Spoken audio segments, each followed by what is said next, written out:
आज का टॉपिक हम शुरू करते हैं। कल हमने जो लास्ट वीडियो आपके साथ डिस्कस किया था हाई परचेज सिस्टम के बारे में हमने उसमें पढ़ा था। तो आज हम उसके अकाउंटिंग ट्रीटमेंट के ऊपर डिस्कशन करते हैं। ठीक। तो आज हम सीखेंगे कि हाई परचेज सिस्टम के अकॉर्डिंग जर्नल एंट्रीज कैसे पास करेंगे। तो जर्नल एंट्रीज का जहाँ तक सवाल बनता है हाई परचेज सिस्टम में, तो journal entries mainly in the books of hire purchaser and in the books of hire vendor। तो इन दोनों के बुक्स में आपको जर्नल एंट्री पास करनी है। अगर हम बात करें in the books of hire purchaser, तो in the books of hire purchaser दो मेथड हैं बुक्स ऑफ अकाउंट को रिकॉर्ड करने के। पहला मेथड है asset accrual method and second one is under total asset value method. Clear.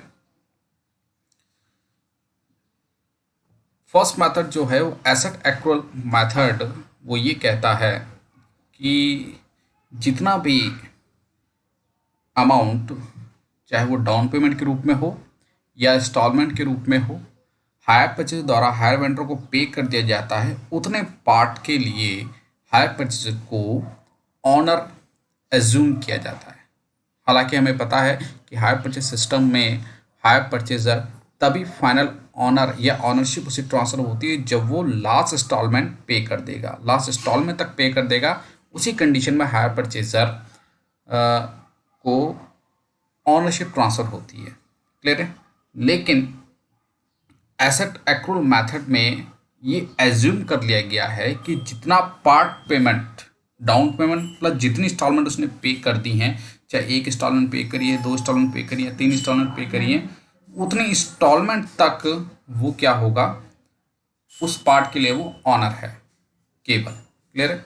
और next method है कि टोटल एसेट वैल्यू मेथड। इस मेथड के अंडर में मेनली आपको ये देखना है कि जितना भी अमाउंट है एसेट का, जितना भी अमाउंट है एसेट का, जिस दिन एग्रीमेंट साइन होता है हायर वेंडर और हायर परचेजर के बीच में, उसी दिन से ही हायर परचेजर उस टोटल एसेट का ऑनर समझा जाता है, केवल और केवल बुक्स ऑफ अकाउंट मेंटेन करने के पॉइंट ऑफ व्यू से।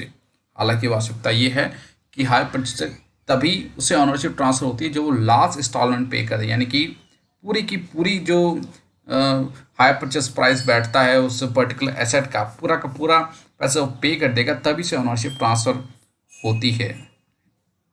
क्लियर है। तो दोनों मेथड में दोनों एक दूसरे के विपरीत हैं। पहले पार्ट में एसेट एक्रूअल मेथड में जो हायर परचेजर है वो केवल जितनी इंस्टॉलमेंट उसने पे कर दी है उतने पार्ट के लिए ऑनर ट्रीट किया जाएगा, एज्यूम किया जाएगा और उसी बेस पे जर्नल एंट्री पास होंगी। Second method total asset value method में, इस मेथड के अंदर हायर परचेजर पहले दिन से ही, जिस दिन डेट ऑफ साइनिंग हो रही है, एग्रीमेंट हो रहा है हायर वेंडर के बीच में, पूरी संपत्ति जितने भी वो एसेट उसने परचेस करी है हायर वेंडर से, पूरी एसेट का वो स्वामी फर्स्ट डे से ही, ऑनर फर्स्ट डे से ही कहलाएगा। क्लियर है। ये एक प्रकार की एजेंशन है सिर्फ और सिर्फ बुक्स ऑफ अकाउंट मेंटेन करने के लिए in the books of hire purchaser. Clear. चलिए नेक्स्ट स्लाइड की ओर बढ़ते हैं।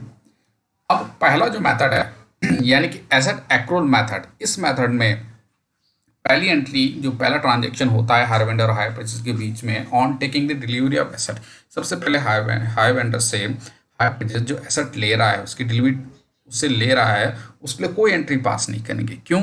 क्योंकि उस एसेट के लिए हायर परचेजर जो है वो ऑनर ट्रीट नहीं किया जा रहा है, यानी कि वो फुल ऑनरशिप ट्रांसफर नहीं हो रही है। इसलिए यहाँ पर इस डेट ऑफ टेकिंग या डेट ऑफ साइनिंग के एग्रीमेंट के टाइम पे वो ऑनर ट्रीट नहीं किया जा रहा है, जिस वजह से उसके लिए कोई एंट्री, पहली एंट्री इसमें पास नहीं होगी। नेक्स्ट है on making the down payment. कल हम एग्जांपल को डिस्कस करते थे पिछले वीडियो में, तो उसमें हमने एग्जांपल लिया था कि टोटल जो कॉस्ट जो है वो एसेट की 70,000 है, 20,000 का डाउन पेमेंट यानी कि तुरंत उसे कैश दे दिया गया, बाकी का 50,000 नेक्स्ट 10 इंस्टॉलमेंट में ईयरली, वार्षिक तौर पे देना, और यानी कि प्रत्येक इंस्टॉलमेंट जो बैठी कि 5,000 देना सुनिश्चित हुआ था। क्लियर है। अब 20,000 तो उसी दिन जो पे कर दिया गया, जिस दिन दोनों के बीच में एग्रीमेंट हुआ और एसेट ली गई हायर परचेज के द्वारा हायर वेंडर से 20,000 जो उसी दिन उसे दे दिए गए हायर वेंडर को, उसके लिए हम एंट्री पास करेंगे एसेट अकाउंट दिया टू कैश। क्लियर है? जो भी अमाउंट ऑफ डाउन पेमेंट जो होगा, यानी कि डेट ऑफ साइनिंग के टाइम जो एग्रीमेंट हो रहा है उस दिन। नेक्स्ट है ऑन बिकमिंग इंस्टॉलमेंट ड्यू। जब इंस्टॉलमेंट ड्यू होती है, यानी कि जब 1 साल बीत गया या जो भी एग्रीमेंट के अकॉर्डिंग टाइम फिक्स हुआ है, चाहे क्वार्टरली हुआ हो या मंथली हो या ईयरली हुआ हो। मान लो 1 जनवरी डेट ऑफ साइनिंग थी, उसका 1 साल का एंड होगा 31 दिसंबर को। ठीक, तो उस डेट में इंस्टॉलमेंट ड्यू हो जाएगी, जितना भी पैसा पहले इंस्टॉलमेंट का जो देना बाकी है हायर परचेजर के द्वारा। ठीक है, तो उसके लिए एंट्री आप करेंगे एसेट अकाउंट या इंटरेस्ट अकाउंट या टू हायर वेंडर अकाउंट। यानी कि इस एंट्री से ये क्लियर हो जाएगा कि हायर वेंडर को हायर परचेजर द्वारा कितना पैसा देना है विद इंटरेस्ट। नेक्स्ट हमारी स्लाइड है कि अब इंस्टॉलमेंट तो ड्यू हो चुकी है। अब जैसे ही डेट आएगी पेमेंट करने की 31 दिसंबर, उस इंस्टॉलमेंट वो पे कर दी जाएगी हायर वेंडर के द्वारा, हायर परचेजर के द्वारा। उसके लिए हम एंट्री पास करेंगे हायर वेंडर अकाउंट दिया टू कैश। अगर चेक के माध्यम से पेमेंट होगा तो टू बैंक आप लिखेंगे। नेक्स्ट एंट्री होती ऑन चार्जिंग द डेप्रिसिएशन, क्योंकि वो जो एसेट हायर परचेज द्वारा हायर वेंडर से ली जा रही है वो एक एसेट है और एसेट की value year after year decrease होती रहती है। इसलिए हायर परचेजर एक डेप्रिसिएशन अकाउंट भी ओपन करता है, क्योंकि वो देखना चाह रहा है कि ईयर आफ्टर ईयर उसे कितना नुकसान डेप्रिसिएशन के रूप में या लॉस एज एन एक्सपेंस हो रहा है। तो उसके लिए एंट्री हम पास करेंगे डेप्रिसिएशन अकाउंट दिया टू एसेट। डेप्रिसिएशन से रिलेटेड हमने जो 2 मेथड और बाकी वीडियोस को आपके साथ शेयर किया था, उसको आप देख करके अपने कॉन्सेप्ट को क्लियर कर सकते हैं। तो यहाँ पे फिलहाल उसके लिए एंट्री पास करेंगे डेप्रिसिएशन अकाउंट दिया to asset. Next on transfer of interest and depreciation to profit and loss account. हमने तीसरी एंट्री में देखा था कि इंटरेस्ट ड्यू हुआ था, क्योंकि टाइम दिया जा रहा है हायर वेंडर द्वारा हायर परचेजर को। उस टाइम के लिए हायर वेंडर इंटरेस्ट चार्ज करता है हायर परचेजर को, और वो हमने ड्यू में भी दिखाया। और जो हमारी चौथी एंट्री थी हायर वेंडर अकाउंट या टू कैश, इसमें जो भी पैसा हायर परचेजर द्वारा हायर वेंडर को दिया जाता है उसमें इंटरेस्ट भी इंक्लूड है। तो देखा जाए हायर परचेजर के लिए एक प्रकार का ये एक्सपेंस है, और जितने भी एक्सपेंस होते हैं वो प्रॉफिट एंड लॉस अकाउंट में डेबिट होते हैं। तो इंटरेस्ट और डेप्रिसिएशन दोनों ही एक्सपेंस हैं और ये ट्रांसफर हो जाएंगे प्रॉफिट एंड लॉस अकाउंट पे। तो इसके लिए हम एंट्री पास करेंगे प्रॉफिट एंड लॉस अकाउंट या to interest account to depreciation account. Next जो मेथड है वो total asset value method. Total asset value method, इस मेथड में हमने आपको जैसे पहले ही बताया था कि फर्स्ट डे से ही, पहले दिन से ही, जिस दिन एग्रीमेंट साइन हुआ हायर वेंडर और हायर परचेजर के बीच में, उसी दिन से ही हायर परचेजर पूरे एसेट्स का ऑनर ट्रीट किया जाता है। ये एज्यूम करके हम जर्नल एंट्री पास करते हैं, बुक्स ऑफ अकाउंट मेंटेन कर रहे हैं हायर परचेज सिस्टम में। और रियलिटी तो यही है कि जब फाइनल इंस्टॉलमेंट पे कर देगा तभी उसे ऑनरशिप पास होगी। केवल और केवल हम ये एज्यूम कर रहे हैं जर्नल एंट्री पास करने के लिए या बुक्स ऑफ अकाउंट मेंटेन करने के लिए। तो फर्स्ट ट्रांजैक्शन जो होगा on taking the delivery of assets, वहाँ हमने देखा था कि कोई एंट्री पास नहीं हो रही थी, क्योंकि डेट ऑफ साइनिंग के टाइम जो ऑनरशिप उसे नहीं मिल रही है, ऐसा वहाँ एज्यूम नहीं किया जा रहा, केवल पार्ट ऑफ एसेट के लिए उसको एज्यूम कर रहे हैं। ठीक, लेकिन यहाँ पर फर्स्ट डे से ही एज्यूम कर लिया जाता है, इसलिए एसेट अकाउंट या टू हायर वेंडर एंट्री हम पास करेंगे। Next same entry on making the down payment. Down payment जो इस मेथड में डाउन पेमेंट, जैसे हमारे एग्जांपल में 20,000 है आउट ऑफ 70,000, तो डाउन पेमेंट के लिए एंट्री हायर वेंडर अकाउंट दिया टू कैश। वहाँ हम एंट्री जो पास करते हैं, अगर आपने ध्यान दिया होगा तो वहाँ एंट्री पास होती एसेट अकाउंट दिया टू कैश। ठीक, और यहाँ एंट्री पास हो रही हायर वेंडर अकाउंट दिया टू कैश ऑब्लिक बैंक, क्योंकि वहाँ पे पार्ट ऑफ द एसेट को ट्रीट किया जा रहा था, वो उतने पार्ट के लिए वो ऑनर था। और यहाँ पे पहले ही एंट्री पे क्लियर कर लिया गया है कि वो पूरी एसेट की जो वैल्यू है 70,000 आप यहाँ मेंशन कर देंगे, 70,000 एंड 70,000। और यहाँ जितना वो डाउन पेमेंट कर रहा है सेपरेटली आप यहाँ मेंशन कर देंगे। फिर इंस्टॉलमेंट ड्यू होगी इंटरेस्ट अकाउंट दिया टू वेंडर जितना भी इंटरेस्ट होगा वो ड्यू हो जाएगा वेंडर को, और नेक्स्ट एंट्री में हम टोटल पेमेंट कर देंगे इंटरेस्ट प्लस जितना किस्त का पैसा बैठता है पहले इंस्टॉलमेंट का, वो हम यहाँ दिखा देंगे hire vendor account DR to cash.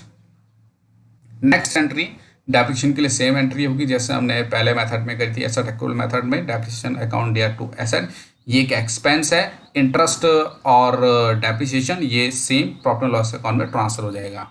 Method आपको क्वेश्चन में देखना पड़ेगा कि किस मेथड के अकॉर्डिंग जनरल एंट्री पास करनी है, एसेट एक्रूवल मेथड के अकॉर्डिंग या फिर आपके टोटल एसेट वैल्यू मेथड के अकॉर्डिंग। तो क्वेश्चन को आप देख लें, और यदि आपके पास क्वेश्चन आता है कि कोई मेथड का उसमें जिक्र ना हो तो आप किसी मेथड को एज्यूम करके ऊपर अपना नोट में लिख करके अपने किस मेथड को एज्यूम करके जनरल एंट्री पास करिए, उसको आप जनरल एंट्री को पास करेंगे। नेक्स्ट, अब जब जनरल एंट्री जब हम इन दी बुक्स ऑफ हायर परचेज की बुक में करेंगे तो एंट्रीज करने के बाद नेक्स्ट स्टेप होता है उसे पोस्टिंग के द्वारा लेजर या अकाउंट मेंटेन करना। तो मेनली इसमें 4 अकाउंट ओपन होंगे, एक आपका asset account, next one is vendor account, hire vendor account, and then interest account, and next depreciation account. Mainly ये 4 अकाउंट आपके मेंटेन होंगे।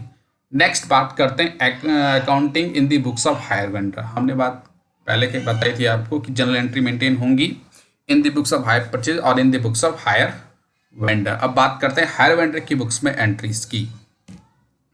हायर वेंडर की बुक्स में जब हम एंट्री करेंगे तो आप ये ध्यान रखेंगे कि हायर वेंडर हायर परचेजेस से संबंधित लेन देनों को ये अपनी बुक्स ऑफ अकाउंट में दिखाता है। साथ ही वो एसेट दे चुका है किसको, हायर परचेजर को। ठीक, तो डेप्रिसिएशन का ये रिकॉर्ड मेंटेन नहीं करेगा क्योंकि वो एसेट हायर परचेजर के द्वारा ले ली गई है और उसमें जो भी कमी आई है उसका लेखा जोखा रखने का काम केवल हायर परचेजर का है, वो उससे संबंधित चीज़ है। हायर वेंडर को उससे कोई लेना देना नहीं है। क्लियर है? और इसमें केवल एक ही मेथड है, there is only one method of recording the entry in the books of hire vendor. इसमें केवल एक ही मेथड है, इसमें आपको केवल एक ही मेथड से जनरल एंट्रीज पास करनी है। 2 मेथड केवल आपके जब आप जनरल एंट्रीज करेंगे in the books of hire purchaser तब आपको मेंटेन करना है। ठीक, तो पहली entry on delivery of goods to the hire purchaser at the time of agreement. जब हम हायर वेंडर की बुक में एंट्री करेंगे तो हायर वेंडर के पॉइंट ऑफ व्यू से आपको सोचना है। क्लियर है? तो पहला ट्रांजेक्शन ये बैठेगा कि हायर वेंडर ने हायर परचेजर को एसेट दी, डिलीवरी करी गुड्स की, तो उसके लिए हायर परचेजर अकाउंट दिया to hire sales account. Clear है? नेक्स्ट, जो भी कैश प्राइस है उसका टोटल अमाउंट वो यहाँ लिख देगा 70,000। Clear? Next, on receipt of cash at the time of agreement, यानी कि जो डाउन पेमेंट उससे मिला है, हमारे एग्जांपल के अकॉर्डिंग जो हम डिस्कस कर रहे हैं पहले से 20,000 डाउन पेमेंट है, कैश या अगर चेक के मत बैंक, जो भी आपके क्वेश्चन में गिवन है टू हायर परचेजर, ये आप यहाँ पे मेंशन कर देंगे।